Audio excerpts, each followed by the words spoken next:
dos líneas que trabajan fuera del entorno económico, ¿no? Una es la línea que maneja lo que es el transporte y la distribución, en la cual se encuentra el negociado del tema de las cisternas a través de lo que es Edwin Iriarte y la familia Chávez Alanoca, manejada por Alan Chávez Alanoca, que va manejando todo eso a través de la línea del transporte y la distribución, y principalmente lo que es la línea de la comercialización. Dentro del aspecto de la comercialización, que es lo que está ahorita sonando y es las denuncias que se vinieron presentando, es la relación que existen con Bow Trading, ¿no? ¿Quiénes son estas personas que han citado usted? ¿Qué datos, qué referencias, qué pruebas tiene usted para citarlos?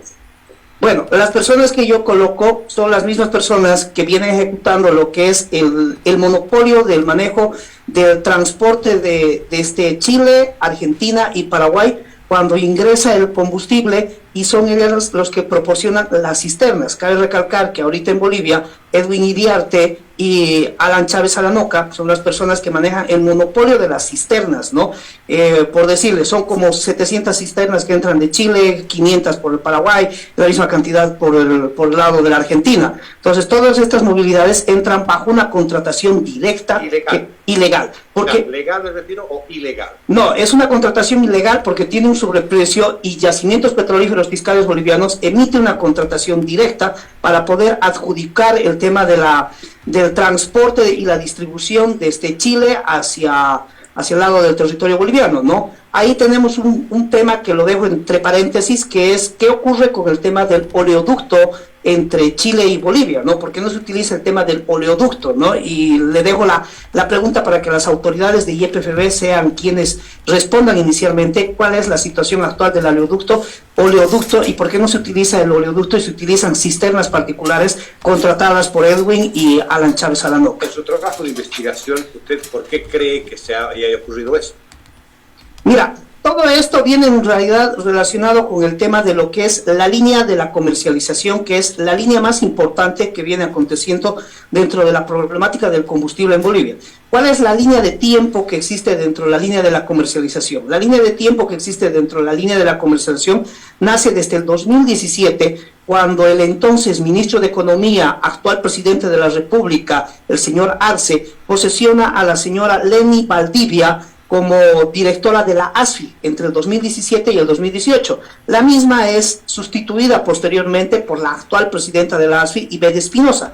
Entonces, el 2017 y el 2018, lo que hace la ASFI es prácticamente permitir o evitar que todas las acciones y los negociados y la malversación que estaba ocurriendo dentro del sistema financiero de Bolivia, que permitió la habilitación de Bow Trading y la creación de Bow Trading el 2019 en el Paraguay, no sea supervisada por la unidad de investigación financiera. Es decir, que para que la unidad de investigación financiera pueda operar directamente, se necesita que haya el ente denunciante, en este caso a través de los bancos, a través del sistema financiero, que es manejado y regulado por la ASFI. Entonces la ASFI le pasa la alerta a la unidad de investigación financiera, y la unidad de investigación financiera le pasa o tiene la intermediación con la policía y la fiscalía de una persona clave, que el señor Johnny Aguilera la conoce más como la Paltita, que en su momento y más adelante, pase un detalle de confirmación que estoy esperando, te voy a pasar toda la Paltita. La Paltita. Es la denominación clave que le pusieron, o el apodo que tiene esta oficial de la policía, que le puso Johnny Aguilera, o que le pusieron los camaradas dentro de la policía, pero Johnny Aguilera la conoce como la Patita, y todo el miembro de la Policía Nacional. Por eso ahorita los oficiales de la policía que están escuchando este comentario van a saber de qué oficial de la policía con el grado de mayor estoy hablando cuando me refiero a la Patita, que es la intermediaria entre la unidad de investigación financiera y lo que es toda la parte de la policía y la fiscalía, para poder operar cuando la unidad de investigación financiera emite las acusaciones, Entonces aquí hay una pregunta. Johnny Aguilera es la persona que crea dentro de la unidad de investigación financiera, y Johnny Aguilera coloca dentro de la unidad de investigación financiera a una persona clave, ¿no? Y esa persona clave, fuera de generar acciones de daño, acciones de extorsión dentro de la policía, está generando acciones que pueden ser reflejadas en diferentes entornos dentro de la parte de la aplicación política de Bolivia. O sea, Johnny Aguilera es el hombre clave. ¿Por qué crees que Johnny Aguilera, después de haber sido parte de lo que fue el asesinato del capitán Aldunate, que hasta ahora sigo sosteniendo que Johnny Aguilera es el autor intelectual de la muerte del capitán Aldunate, no lo retiraron del cargo? ¿Por qué le permiten a él ser juez y parte dentro del proceso de investigación del capitán Aldunate, que hace 2 semanas estaba sonando con fuerza y después de carnavales dejó de sonar? O sea, prácticamente se apagó la situación del capitán Aldunate y Johnny Aguilera sigue con el proceso de investigación. Que dice que usted se la tiene jurada a Johnny Aguilera. ¿Por qué? ¿Es algo personal? ¿Se ve mucha hormonalidad en estas declaraciones?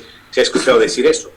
No, mira, yo no se la tengo jurada a Johnny Aguilera, creo que se la tengo jurada a todo el movimiento del socialismo y toda la red de corrupción que existe en el gobierno dentro del movimiento del socialismo.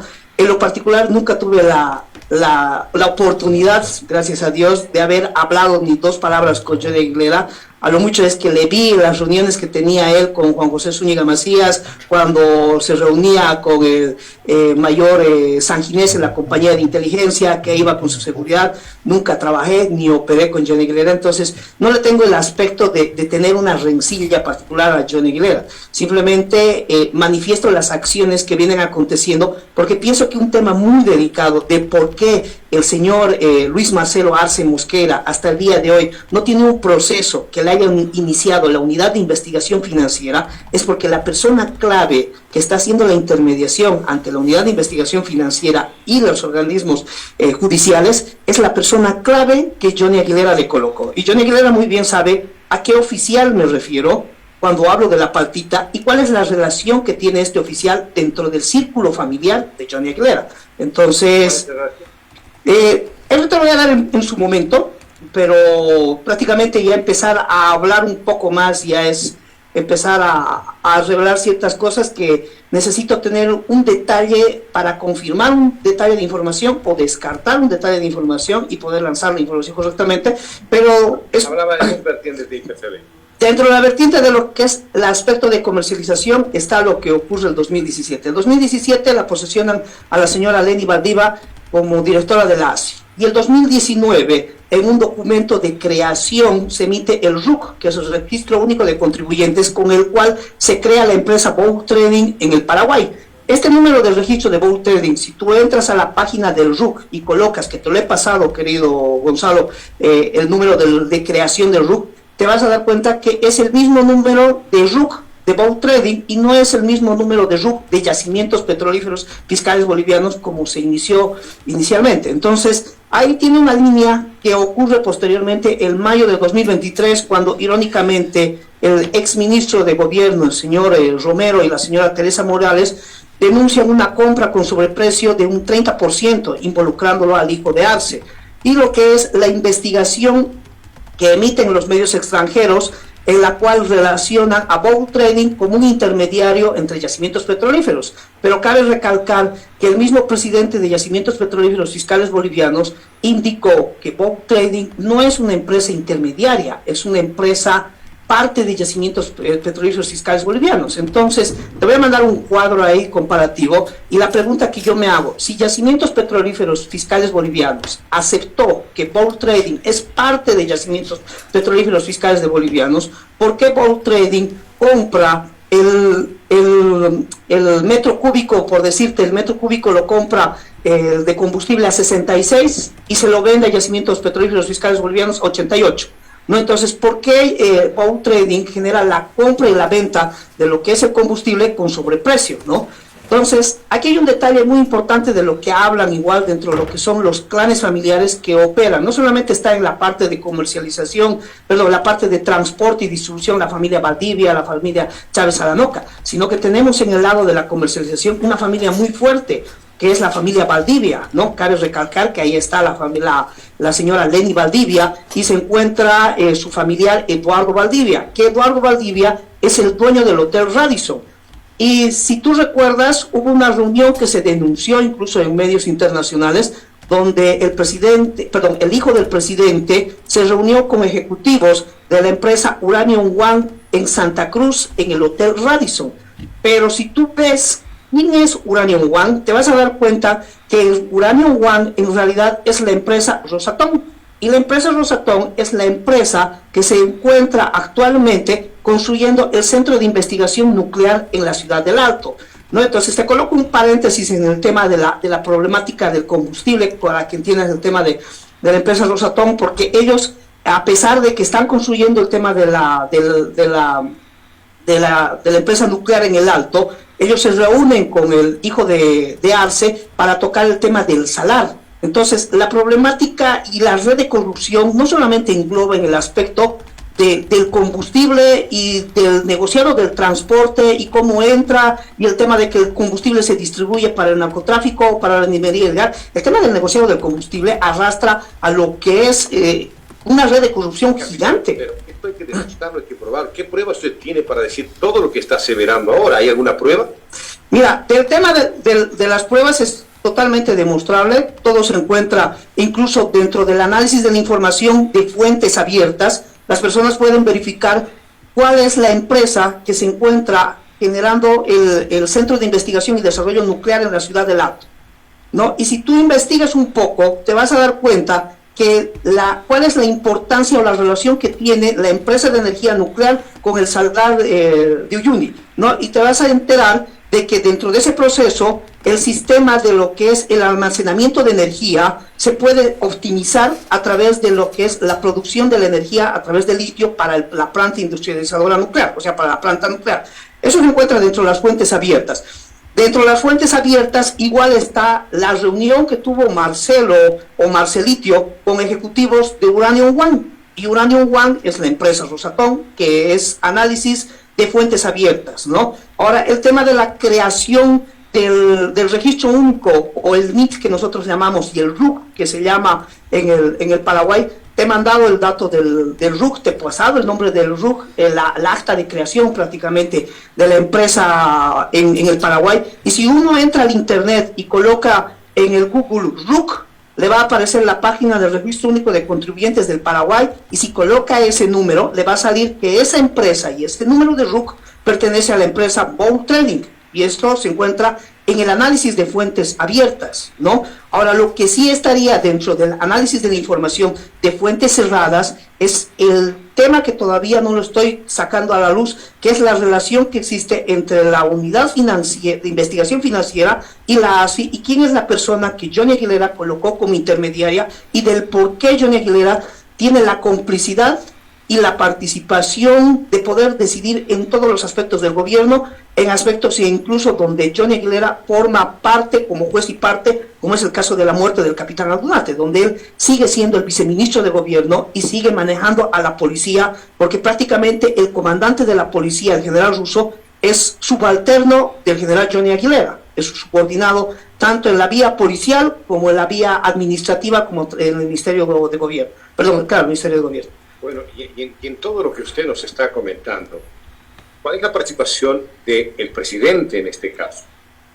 Mira, el presidente de la República tiene completo conocimiento de todo lo que está ocurriendo. El presidente de la República fue quien le permitió a Johnny Aguilera a posesionarse y adueñarse del tema extorsivo que es la unidad de investigación financiera, a través de la unidad de la policía que tiene creada Johnny Aguilera. O sea, fue el gobierno quien le permitió a Johnny Aguilera crear, y es el mismo gobierno quien está recibiendo los beneficios de la extorsión que ellos generan a empresarios, a miembros de la policía, a personas comunes, a personas que son de la línea de oposición, porque basta que tú hagas, y me salgo del tema con esto, y te coloco un ejemplo, basta que tú, Gonzalo, ahorita hagas un depósito desde aquí, los Estados Unidos, a cualquier persona en Bolivia, y esa persona va y recibe, puede generar ese aspecto, que la ASFI denuncie de que hay un tema de posible irregularidad o de posible lavado de dinero porque estás recibiendo dinero desde los Estados Unidos.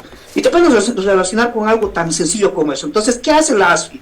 La ASFI denuncia a la unidad de investigación financiero, y es la unidad de investigación financieros quien da parte a la policía para que a través de la fiscalía se haga todo el proceso judicial.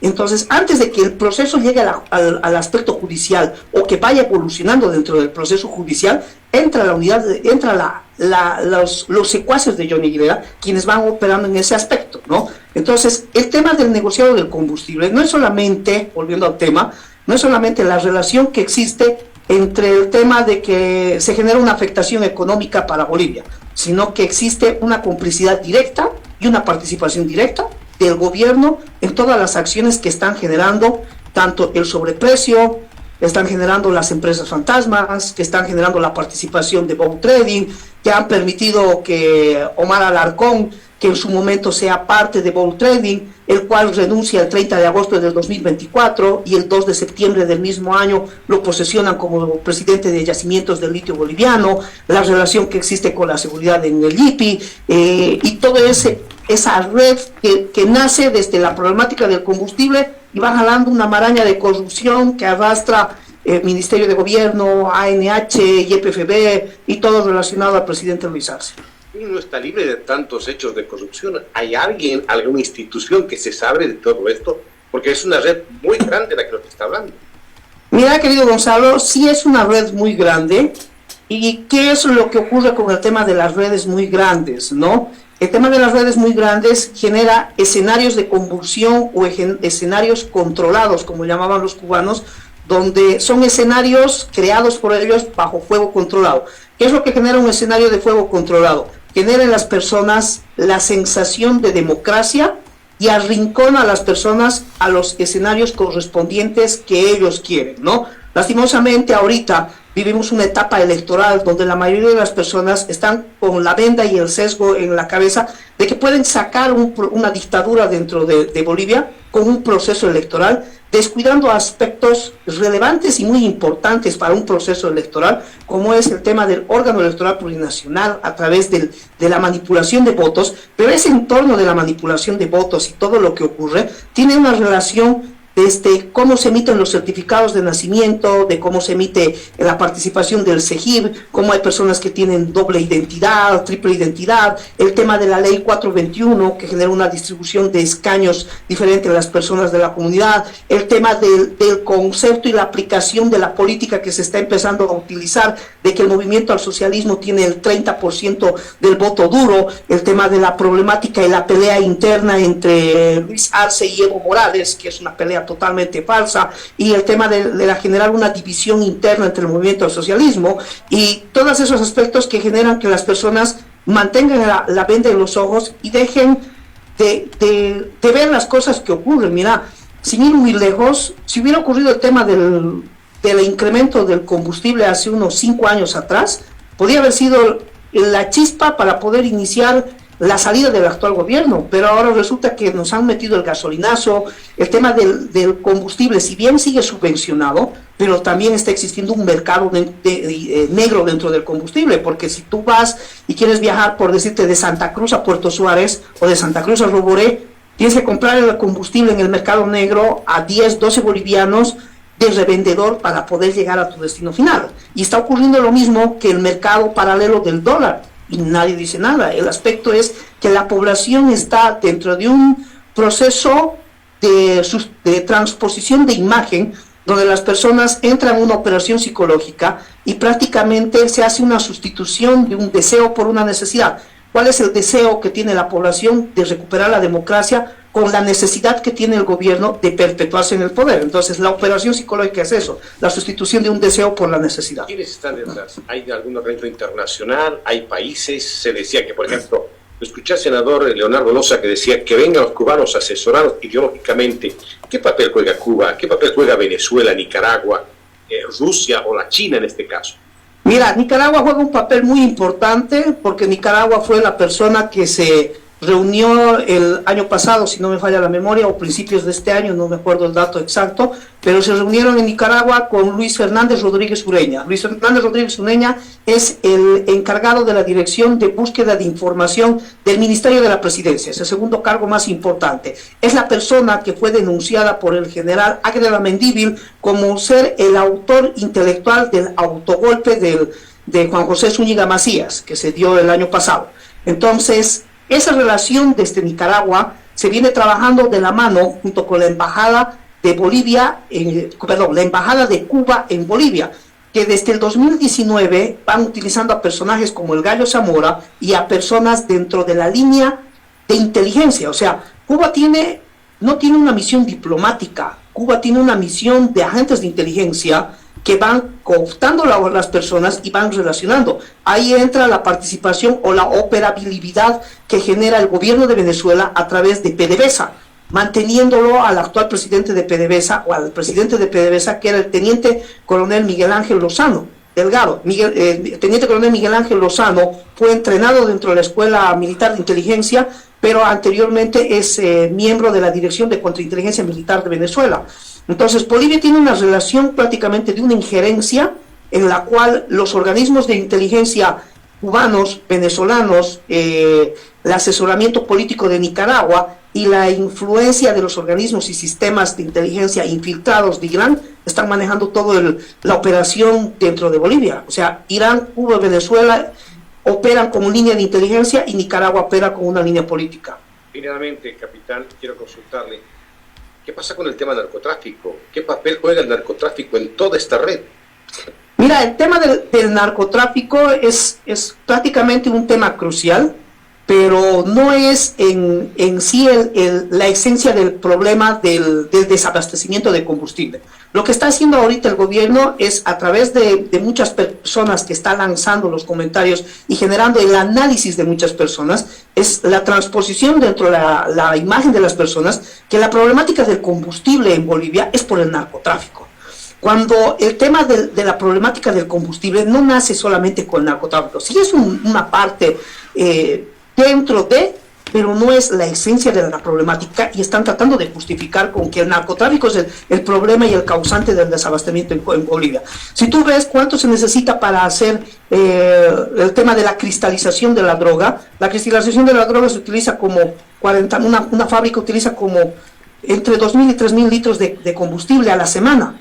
Pero si tú analizas el tema de la problemática de la minería ilegal, te vas a dar cuenta que la minería ilegal en lugares como lo que es Teoponte, lo que es Arcopongo y todo ese lado de la minería ilegal, en el lado de los Yungas principalmente, necesita por lo menos unos 50.000 a 100.000 litros semana, a diferencia del tema de la maceración, de la cristalización de la droga, que necesita 5.000 litros. Entonces, la problemática en sí no es solamente la minería ilegal, no es solamente el tema del narcotráfico, sino la red de corrupción que maneja el gobierno. Finalmente, Nayapa, ¿por qué asevera todo esto? ¿Cuál es su fin? ¿Cuál es el objetivo suyo? ¿De dónde saca esta información? ¿Cómo podría demostrar que todo lo que dice usted es cierto? Mira, querido Gonzalo, dentro de todo lo que yo te acabo de explicar ahorita, se encuentra dentro de las fuentes abiertas, que son las redes sociales y lo que es el Internet. El tema de lo que es... Sociales no son confiables. Claro, pero tú puedes tocar el tema de lo que es la búsqueda de información de las fuentes abiertas a través de denuncias de fuentes confiables y a través de acciones verificadas por la misma prensa, ¿no? Como fue el tema de la reunión entre Arce con empresarios de Uranium One. Esa reunión existió. El tema de lo que es la propiedad, el título de propiedad del Hotel Radisson, se puede verificar fácilmente a través de la alcaldía inicialmente y a través incluso de las páginas oficiales del gobierno, que están en las fuentes abiertas, que están en el Internet, que el propietario del Hotel Radisson es Eduardo Valdivia. Se puede verificar a través del Registro Único de Contribuyentes que tiene el Paraguay, que es una página oficial de la República del Paraguay, que el NIF que se presenta corresponde a la empresa Bold Trading, y se puede verificar a través de los sistemas legales del Paraguay que están en Internet, que es fuentes abiertas, que Bold Trading nace a Bolivia en 2019. Se puede verificar en la memoria y en los registros históricos que la presidenta de la ASFI entre el 2017 y el 2018 era Leni Valdivia, y toda la relación que tiene la familia Valdivia dentro de ese proceso que está ocurriendo. Para llegar a este momento nada ha sido casual, todo ha sido planificado. ¿Qué viene ahora después de toda esta puesta en escena? Querido Gonzalo, acabas de decir algo que es muy cierto. Nada es casual, todo es planificado. ¿Y por qué te digo eso? Porque Bold Trading nace a la vida en el Paraguay el 2019. Y el 2019 el presidente de la República no era Arce. En 2019 había otro presidente y supuestamente estábamos en otra gestión, donde en la línea pendular que manejan antes los analistas decían que estamos en una línea de política y cuando el péndulo vuelve va a otro lado, pero esa línea volvió muy rápido. Entonces, ¿quién era el presidente de Bolivia en 2019? ¿Y por qué el gobierno del movimiento al socialismo creó Gold Trading si tenía la población? Yo me acuerdo de los analistas que hablaban en 2019, decían, el movimiento al socialismo está debilitado. Es ahora cuando el voto útil nos va a permitir recuperar, que hay que unirnos a través del voto útil, que en ese entonces fue Carlos Mesa, para poder derrocar al movimiento al socialismo. Ahora ya no se habla del voto útil, se habla del voto de la unidad, ¿no? Y se empieza a trabajar de aspectos donde prácticamente estamos haciendo un proceso electoral, sin tocar el tema del CEGIP, sin tocar el tema del órgano electoral plurinacional y sin tocar la ley 421. Entonces, estamos yendo a 80% de perder, y todo eso no ha sido casual, porque el gobierno del movimiento al socialismo en 2019, cuando creó Gold Trading, sabía que ellos iban a mantener. ¿Y por qué el hijo de Luis Arce se está reuniendo ahorita con personas de Uranium One que son de Rusia?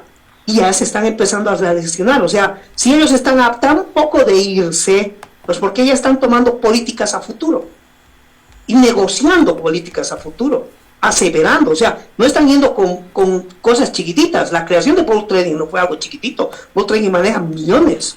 ¿Usted cree que no se va a ir este gobierno? Mira, yo no te digo ahorita que no se va a ir, no existe mal que por 100 años no dure, aunque Bolivia ha demostrado lo contrario, pero pienso que si Bolivia sigue entrando y dejándose encasillar dentro de los procesos que los están encasillando y no salimos de los escenarios que tienen, las elecciones prácticamente las va a ganar con fraude electoral el movimiento social. Si el día de mañana son las elecciones, nada raro que incluso aparezca como el salvador del movimiento al socialismo Andrónico Rodríguez, y si vamos a una segunda vuelta entre el candidato del MAS, es decir, Luis Arce, o el ministro de gobierno versus Andrónico Rodríguez, te apuesto que la mayoría de las personas va a utilizar el concepto que ya están empezando a utilizar ahorita, de hay que votar por el mal menos peor. O sea, hay que votar por el mal menos peor. ¿Por qué? Porque si nos vamos entre uno y el otro, irónicamente se está trabajando el tema de la imagen política de Andrónico como el líder de la oposición, cuando en realidad sigue siendo parte del oficialismo. ¿Quién es el líder de la oposición política dentro del Congreso? Es Andrónico Rodríguez, que cuando se va el presidente y asume Choquehuanca la presidencia y Andrónico pasa a tener el poder, siempre trata de buscar la destitución de los autoprorrogados y entra con Choquehuanca y le anula el proceso y demás. Entonces está siendo irónicamente el líder de la oposición dentro del aspecto político. Ahora nos falta el líder de la oposición social, y se está empezando a trabajar la imagen de Choquehuanca, la imagen de Andrónico Rodríguez como líder de la oposición, cuando incluso el mismo Andrónico dice que es de las bases y que él no va a tomar una decisión contraria. Y si tú analizas, y eso es un pequeño sondeo entre las personas, si el día de mañana vamos a una elección entre el MAS versus la disidencia del MAS a la cabeza de Andrónico Rodríguez, las personas van a tener el falso concepto que tenemos de ahora de votar por el mal menos peor, o es lo que tenemos y hay que elegir. Hemos conversado con el capitán Sergio Castro, ex hombre de inteligencia, fachachos militares, con estos temas que a muchos ha dejado pensando, ¿no? Muchísimo. Con temas públicos, sin embargo, cuando le preguntabas, dice que tiene todas las pruebas. Estoy conversando con él, voy a tener alguna información más, va a continuar dándose más datos, más información. Vamos a seguir informándoles. Tenemos más información que seguir recolectando acá. Si le retorno contigo, no sé si tienen alguna consulta. No, Gonzalo, no, ninguna consulta. En todo caso es momento de hacer una pausa, pero